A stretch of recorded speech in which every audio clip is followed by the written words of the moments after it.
Nós vamos dar sequência às bem-aventuranças do reino. Hoje, a quarta das bem-aventuranças, a bem-aventurança da justiça. Mateus capítulo 5, versículo 6. Vocês sabem,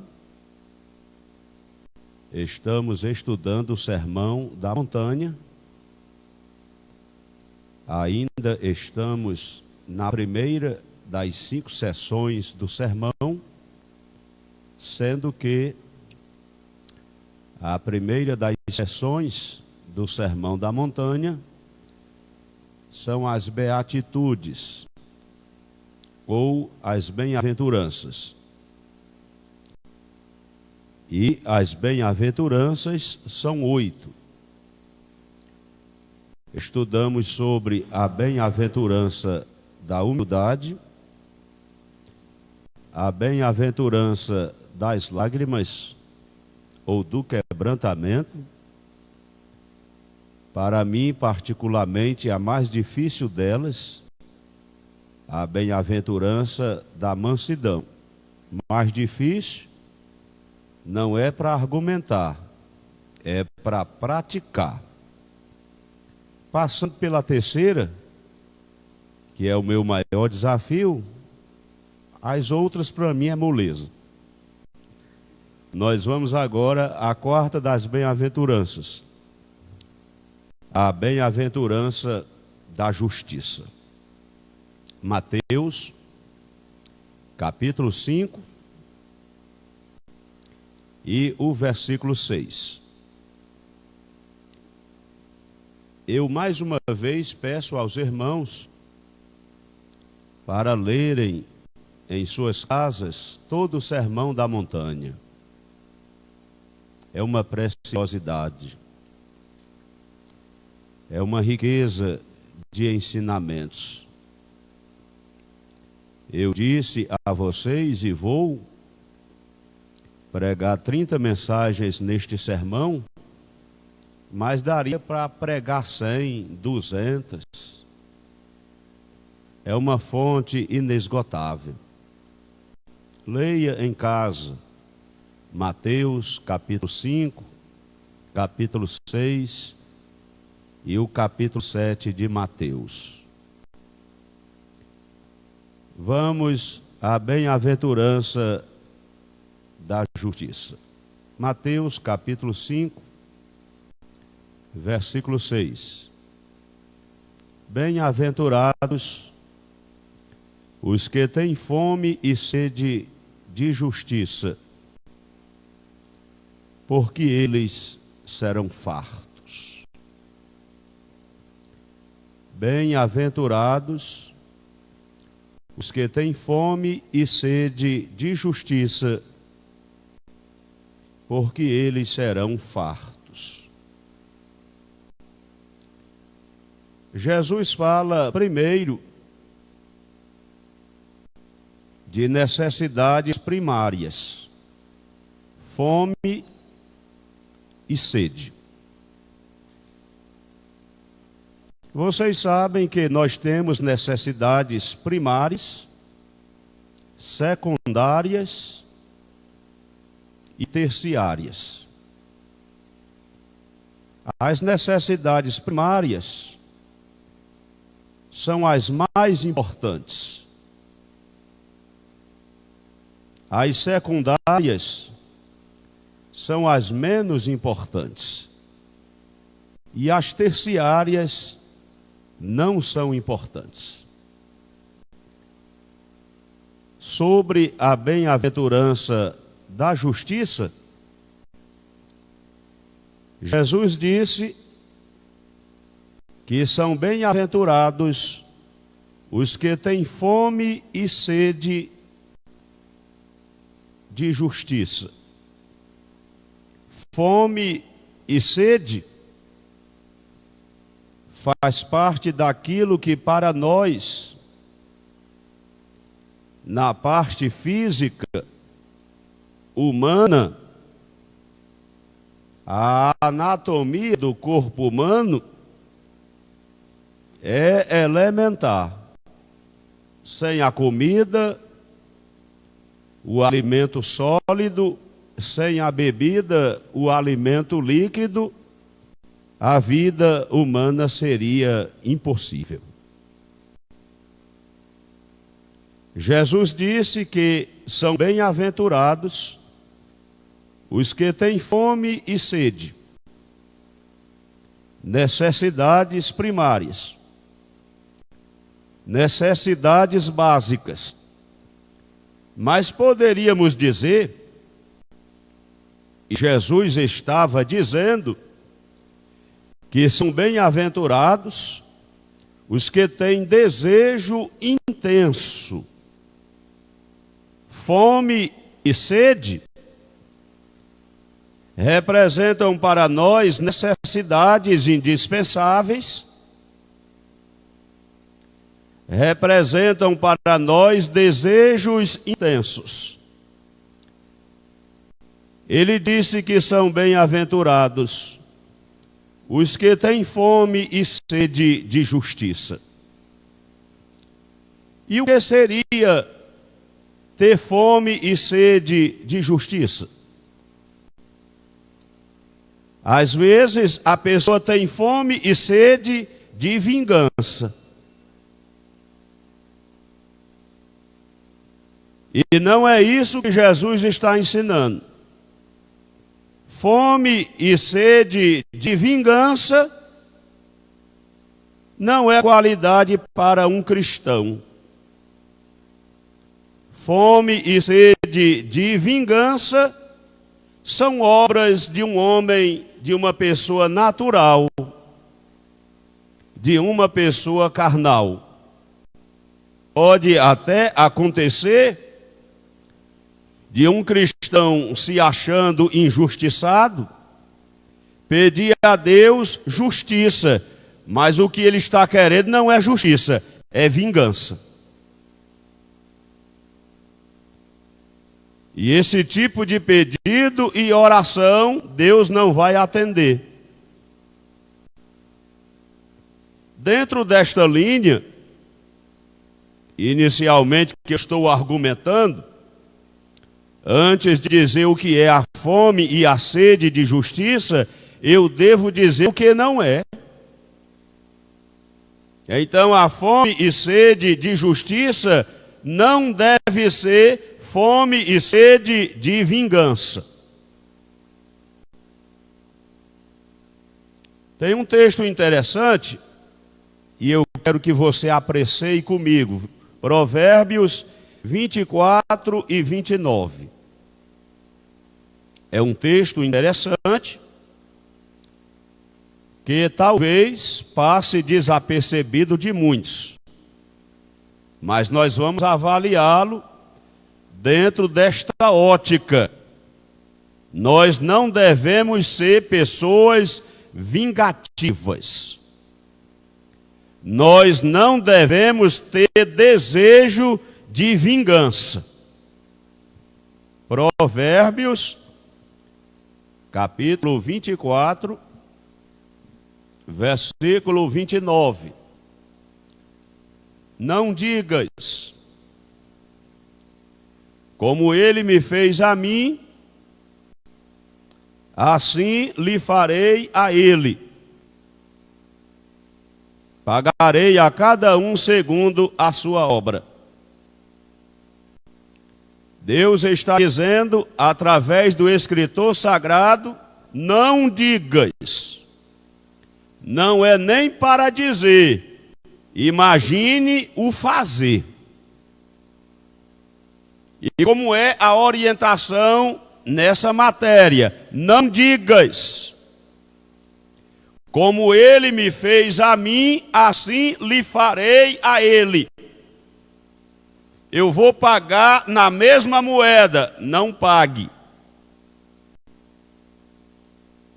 Vai ser olho por olho, dente por dente. Ficaremos cegos e banguelos.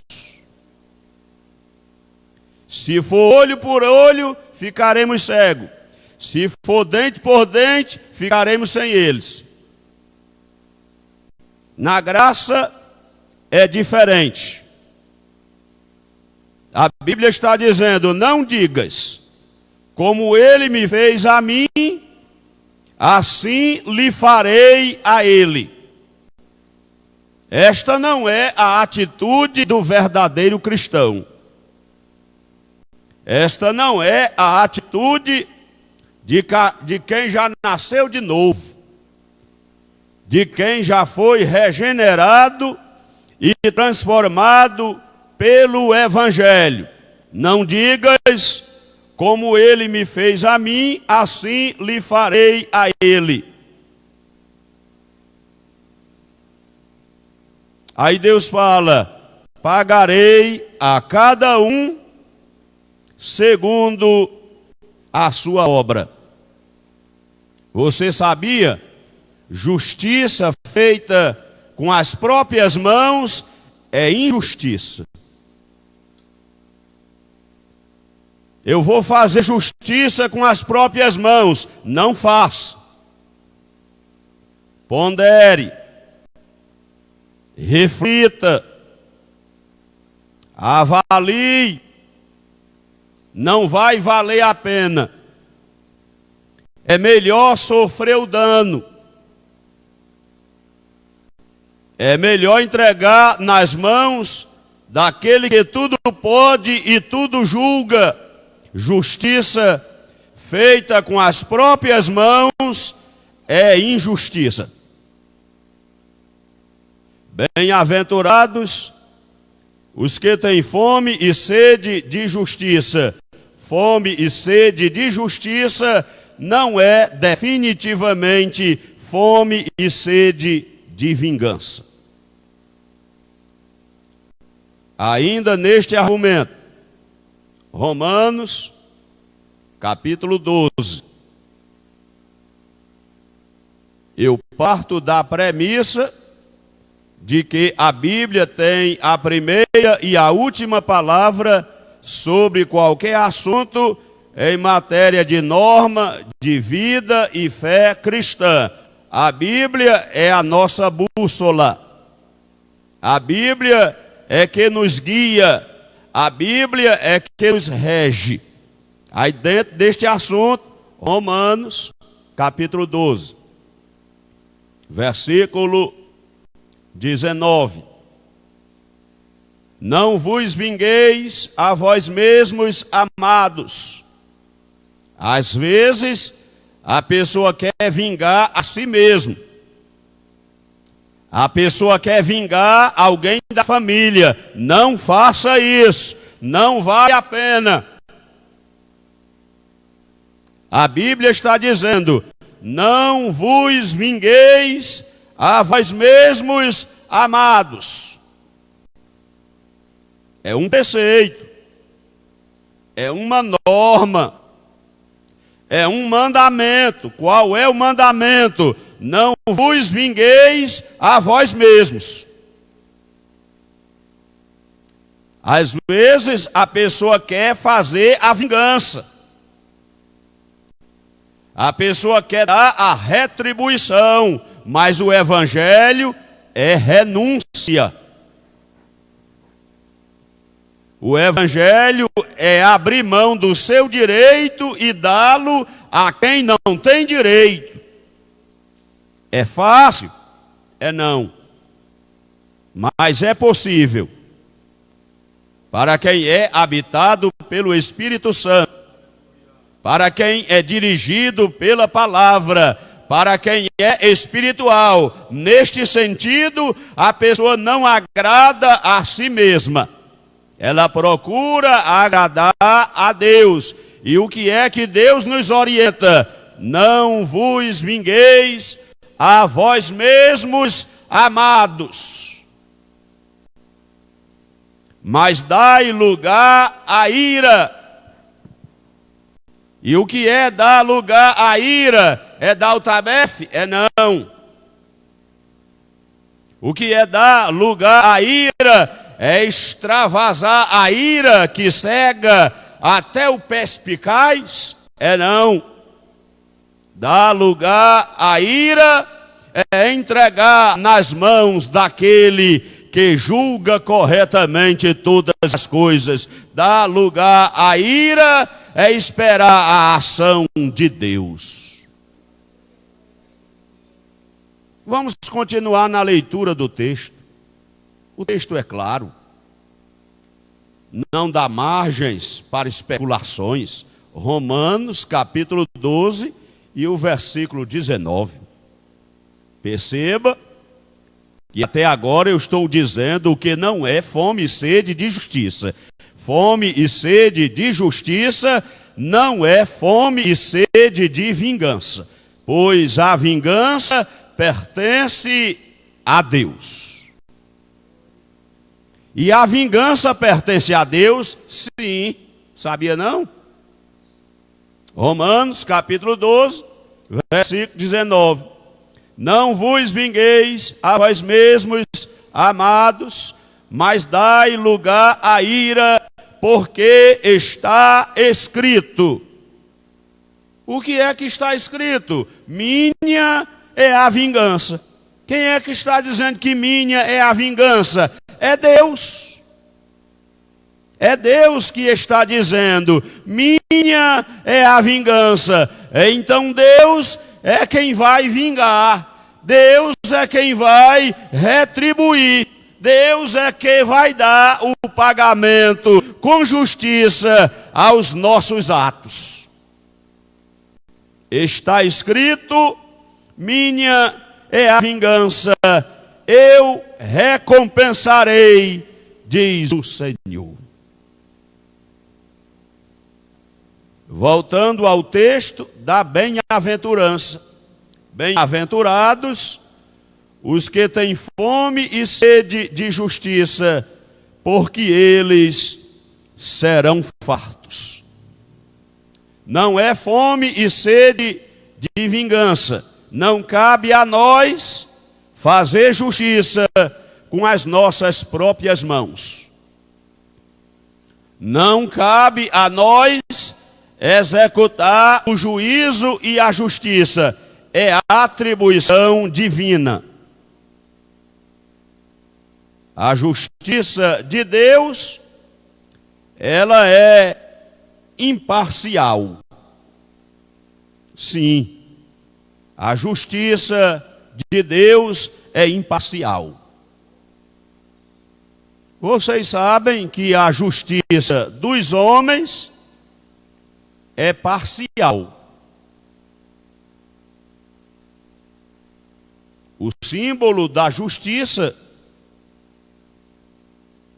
é uma imagem de uma mulher com os olhos vendados, dando a ideia de que a justiça é cega, no sentido de não discriminar pessoas pelo sexo, a cor, a condição social, dando a ideia de que a justiça é imparcial. Mas, infelizmente, a justiça aqui da terra é falha. A justiça humana, ela é parcial. E até que poderíamos entrar em assuntos práticos do nosso dia a dia, mas convém ter prudência até naquilo que fala, para que depois não sejamos incriminados pelas nossas próprias palavras. Ora, devemos em tudo procurar seguir aquilo que a palavra de Deus nos orienta. Deus é justo. Um dos atributos morais de Deus é a justiça. E a sua justiça, ela é imparcial.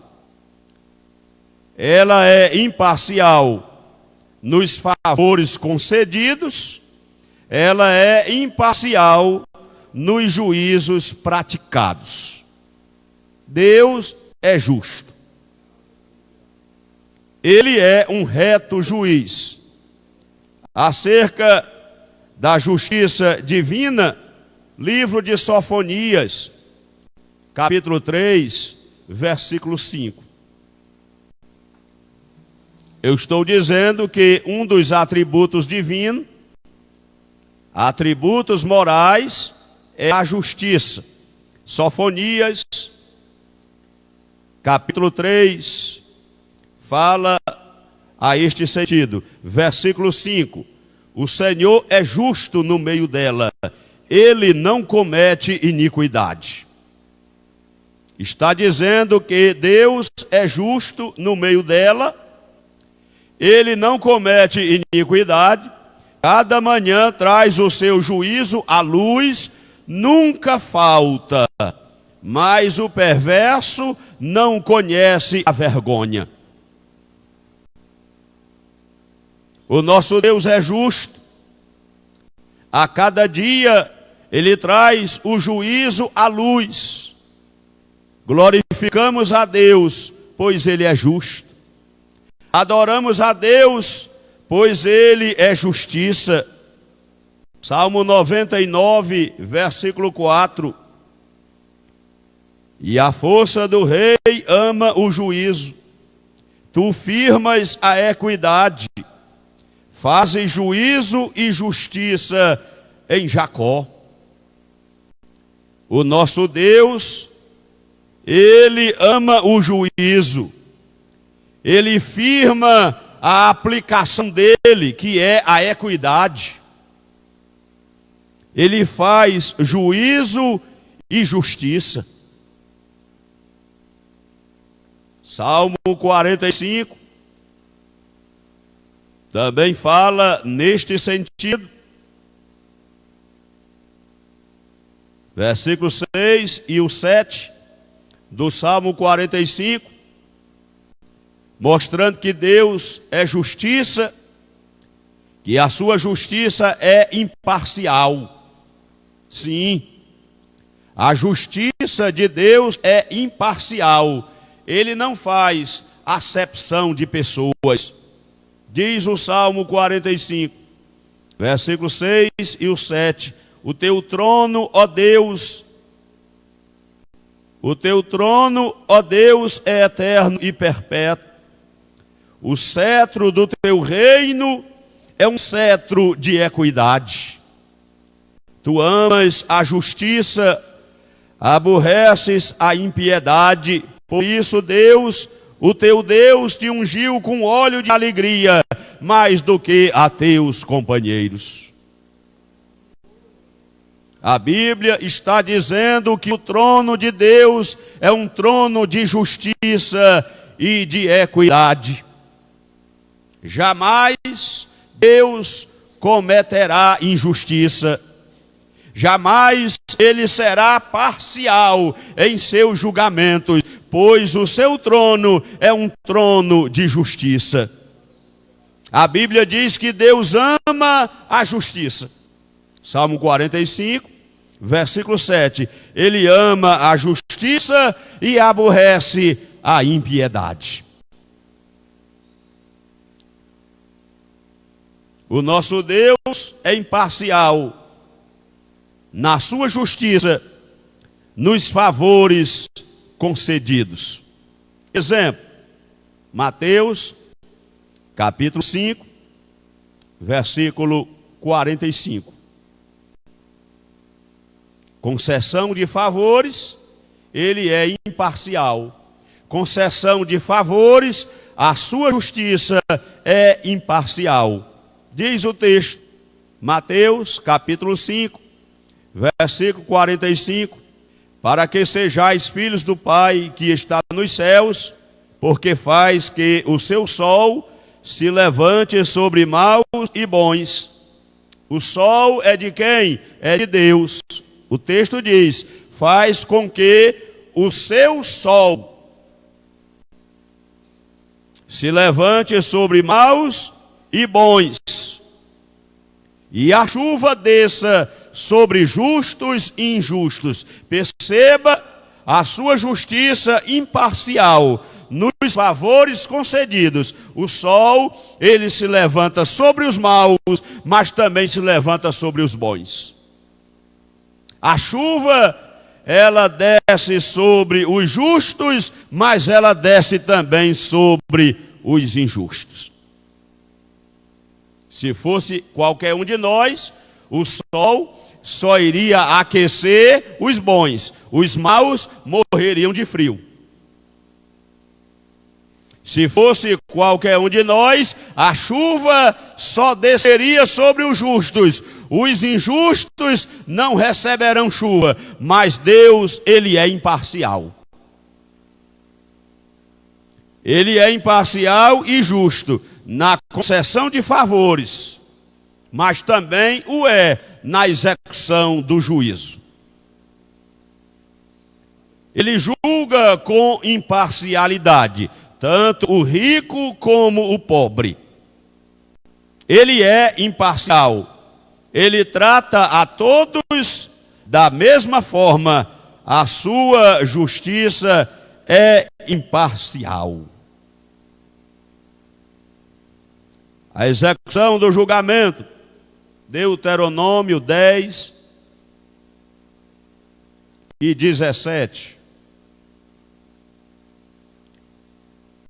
Pois o Senhor vosso Deus é o Deus dos deuses e o Senhor dos senhores, o Deus grande, poderoso e terrível, que não faz acepção de pessoas, nem aceita subornos. Deus não faz acepção de pessoas, significa dizer que Ele trata a todos da mesma forma. Da forma que Ele trata o rico, Ele trata o pobre, e vice-versa. Da forma que Ele trata o pobre, Ele trata o rico. Geralmente nós é o contrário. Quando é o rico, bajulação. Quando é o pobre, espancamento. Devemos ter cuidado para que não façamos desta maneira. Às vezes, até a apresentação é diferente. Mas nós devemos tratar a todos da mesma forma, independente do título, independente da posição. Está conosco o juiz de direito, a doutora. Diga o nome da pessoa, rapaz. Está resolvido. Está conosco o senhor fulano de tal, a senhora fulana. Não precisa. O nome dele é doutor, é doutora, não precisa disso. Apresenta respeitosamente.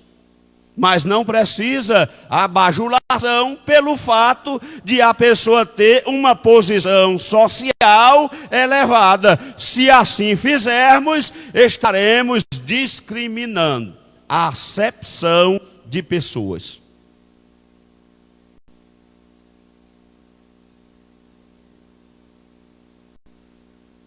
Está conosco o irmão fulano. Não é irmão? Não é demérito. Irmão fulano está conosco, graças a Deus. A igreja quer dar as boas-vindas, amém. Não precisa colocar o currículo do irmão, doutor, PhD, pós-graduado. Para que isso? Para satisfazer o ego humano? Não, não precisa. Não vamos fazer acepção de pessoas. Devemos tratar a todos respeitosamente. O texto fala: Deus não faz acepção de pessoas.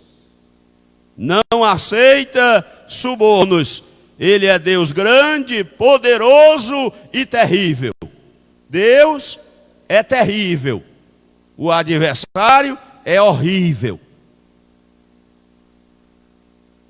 Agora, o nosso Deus, Ele é terrível.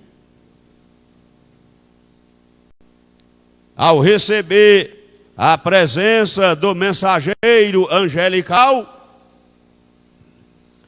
o servo de Deus diz que a sua presença era terribilíssima. Era uma teofania, uma manifestação de Deus no Antigo Testamento. Diz o texto, Deuteronômio, capítulo 10, versículo 17: pois o Senhor vosso Deus é o Deus dos deuses, o Senhor dos senhores, o Deus grande, poderoso e terrível, que não faz acepção de pessoas, nem aceita recompensas. E nós devemos ter cuidado para que nós, na Assembleia dos Justos, não façamos acepção de pessoas, porque se fizermos é injustiça, é discriminação, é pecado.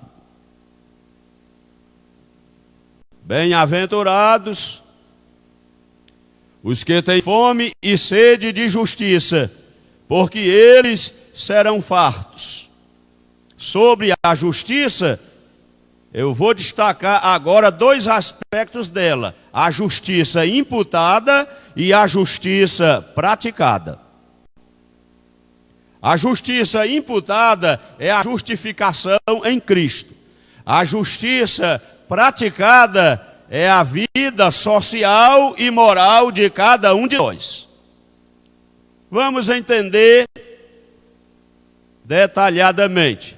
A justiça imputada é aquela de que Paulo fala em Romanos, capítulo 5, versículo 1. Sendo, pois, justificados pela fé, temos paz com Deus por nosso Senhor Jesus Cristo. Todos pecaram, destituídos estão da glória de Deus. A nossa conta era impagável. Mas Jesus, na cruz do Calvário, para aqueles que o recebem, para aqueles que reconhecem o seu sacrifício vicário, expiatório, substituto, a justiça de Cristo é creditada a nós. Sendo assim, a nossa conta, que era negativa, impagável, ela é perdoada. A nossa dívida, ela é cancelada. Mas além de perdoar a nossa dívida, a justiça de Cristo é creditada a nós. Agora, pois, justificados pela fé, nós temos a justiça imputada. É por isso que nós somos agora justos, não é pelos nossos méritos. E o crente é justo? Se é crente, se reconhece o sacrifício de Cristo, a obra expiatória na cruz do Calvário, Jesus como Senhor e Salvador da sua vida, agora nós somos justos. É pelo nosso mérito? Não. É a justiça de Cristo que foi creditada a nós. Isto se chama justiça imputada. Agora, uma vez que já recebemos o Salvador, o Senhor Jesus Cristo, uma vez que já vivemos a nova vida em Cristo Jesus, as coisas velhas já passaram, agora tudo se fez novo. Agora devemos praticar a justiça praticada. E o que é a justiça praticada? É a justiça moral, é a justiça social. Como é a justiça moral?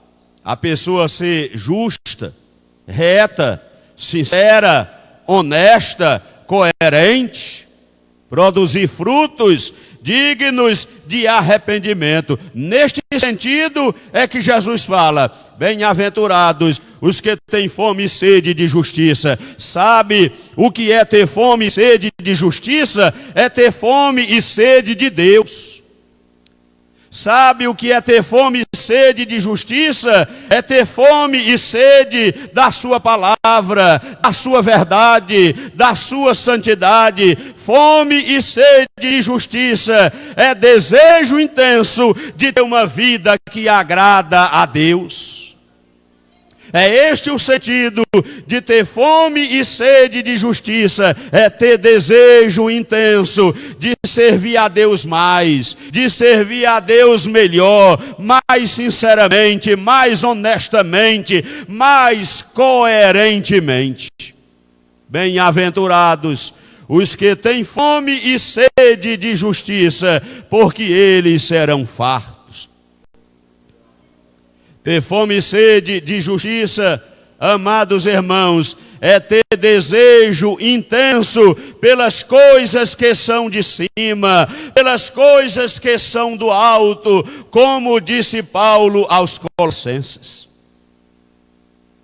Pensar nas coisas que são de cima, buscar as coisas que são do alto. Fome e sede de justiça é desejo de servir a Deus.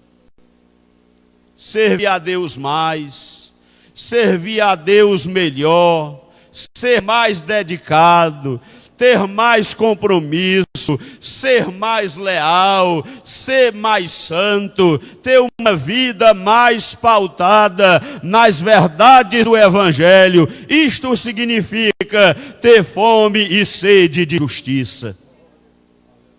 Bem-aventurados os que têm fome e sede de justiça, porque eles serão fartos. Que cada um de nós tenhamos desejo intenso de ser mais crente, de ser mais justo, de ser mais santos, de ser mais cumpridores dos nossos deveres para com Deus, dar a Deus o que é de Deus, a César o que é de César, em todas as áreas, em todos os sentidos. Isto representa ter fome e sede de justiça. Bem-aventurados os que têm fome e sede de justiça, porque eles serão fartos. O Senhor Jesus garante na sua palavra fartar a alma daqueles que têm fome e sede de justiça. Se você tiver fome e sede de justiça, és bem-aventurado, e Jesus garante na sua palavra que nós seremos fartos. Bem-aventurados os que têm fome e sede de justiça, porque eles serão fartos. Esta é a palavra de Deus para nós nesta noite.